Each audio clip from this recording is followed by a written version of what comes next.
Radhe Radhe guys. बड़ा अमावस्या का व्रत बहुत ही पावन और सौभाग्यशाली और जो सुहागिन महिलाएं हैं उनके लिए तो बहुत ही अच्छा व्रत माना जाता है। इससे महिलाओं के सुहाग की दीर्घायु होती है। अब मैं आपको सत्यवान सावित्री की जो पौराणिक कथा है वो सुनाने जा रही हूँ।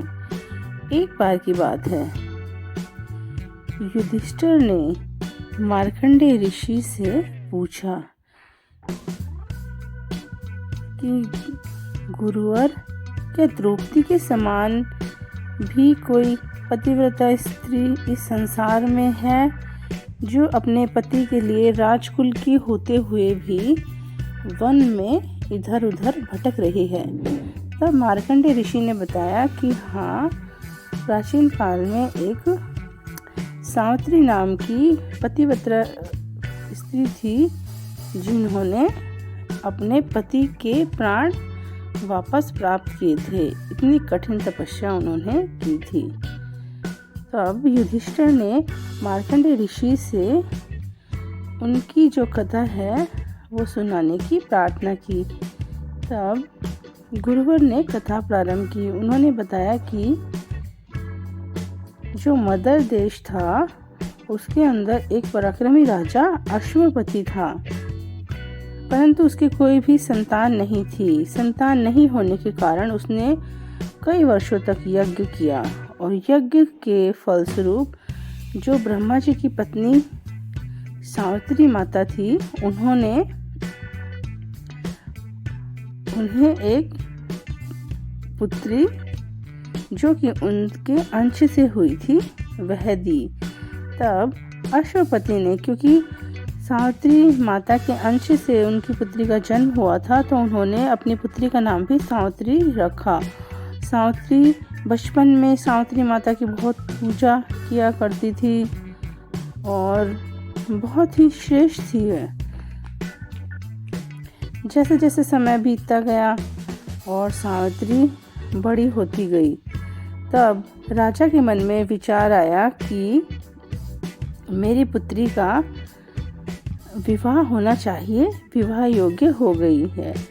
तब उन्होंने चारों ओर खूब सुयोग्य वर देखे, परंतु उन्हें कोई भी योग्य वर अपनी पुत्री के लिए नहीं मिला। तब उन्होंने अपनी पुत्री से कहा कि पुत्री, आप मंत्रियों को साथ लेकर जाइए और अपने लिए सुयोग्य वर की तलाश कीजिए, और जैसे ही आपको सुयोग्य वर मिल जाए तब आप मुझे बता दीजिएगा।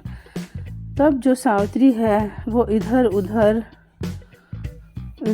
गई, बड़े बड़े ऋषियों के पास गई, तपोवन में गई और अपने वर को तलाशने लगी।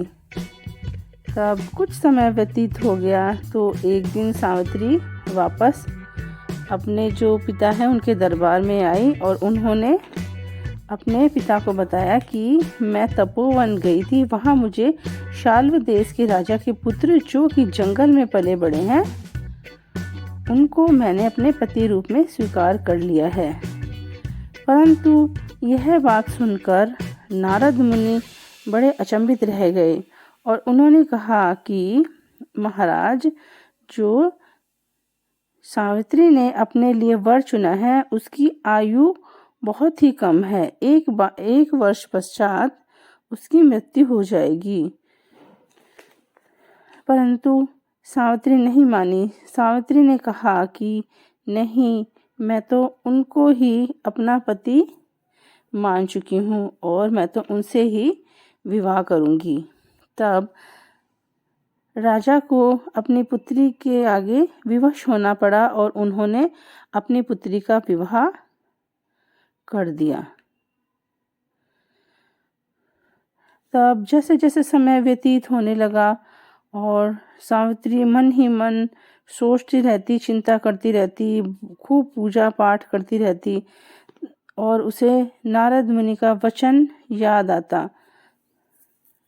तो जब उसे पता चला भाई अपनी पति की मृत्यु के 3-4 दिन बचे हैं, तब 4 दिन पहले उसने व्रत धारण किया और वह बहुत कमज़ोर हो गई और जब उसका पति लकड़ी काटने जाने लगा तब उसने कहा कि मैं भी आपके साथ जाऊंगी। तब उसके पति ने कहा, नहीं सावित्री, तुम्हारी तबीयत खराब है, तुम्हारा शरीर बहुत कमज़ोर है, तुम मेरे साथ नहीं जा सकती। परंतु सावित्री नहीं मानी और वह अपने पति सत्यवान के साथ लकड़ी काटने चली गई। पर जैसे ही सत्यवान लकड़ी काटने गया तब उसकी तबीयत अचानक बिगड़ने लगी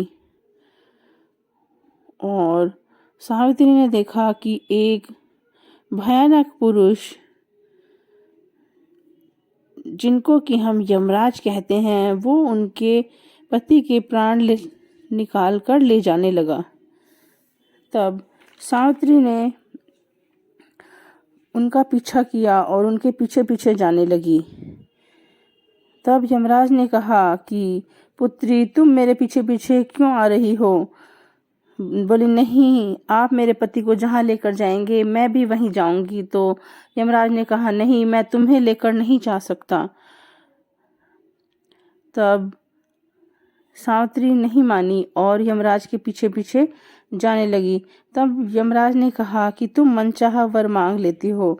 तब सावित्री ने कहा, मेरे ससुर की आंखें दे दो। तब यमराज ने कहा, तथास्तु। फिर भी वह पीछे पीछे जाने लगी। तब यमराज ने कहा, तुम एक और वर मांग लो। तब उसने कहा, मुझे मेरे पति से यशस्वी पुत्र की प्राप्ति हो। तब यमराज ने तथास्तु कह दिया और वह सत्यवान के प्राणों को ले जाने लगा।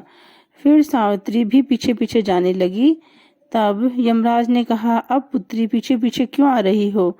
तब सावित्री ने कहा, आप ही ने तो मुझे अभी वरदान दिया है कि मुझे मेरे पति से पुत्र की प्राप्ति हो। तब यमराज को सत्यवान के प्राणों को छोड़ना पड़ा और सत्यवान पुनः जीवित हो गए और नारी शक्ति की विजय हुई। और यह सब वट वृक्ष के नीचे हुआ, इसलिए इस दिन वट वृक्ष की पूजा होती है।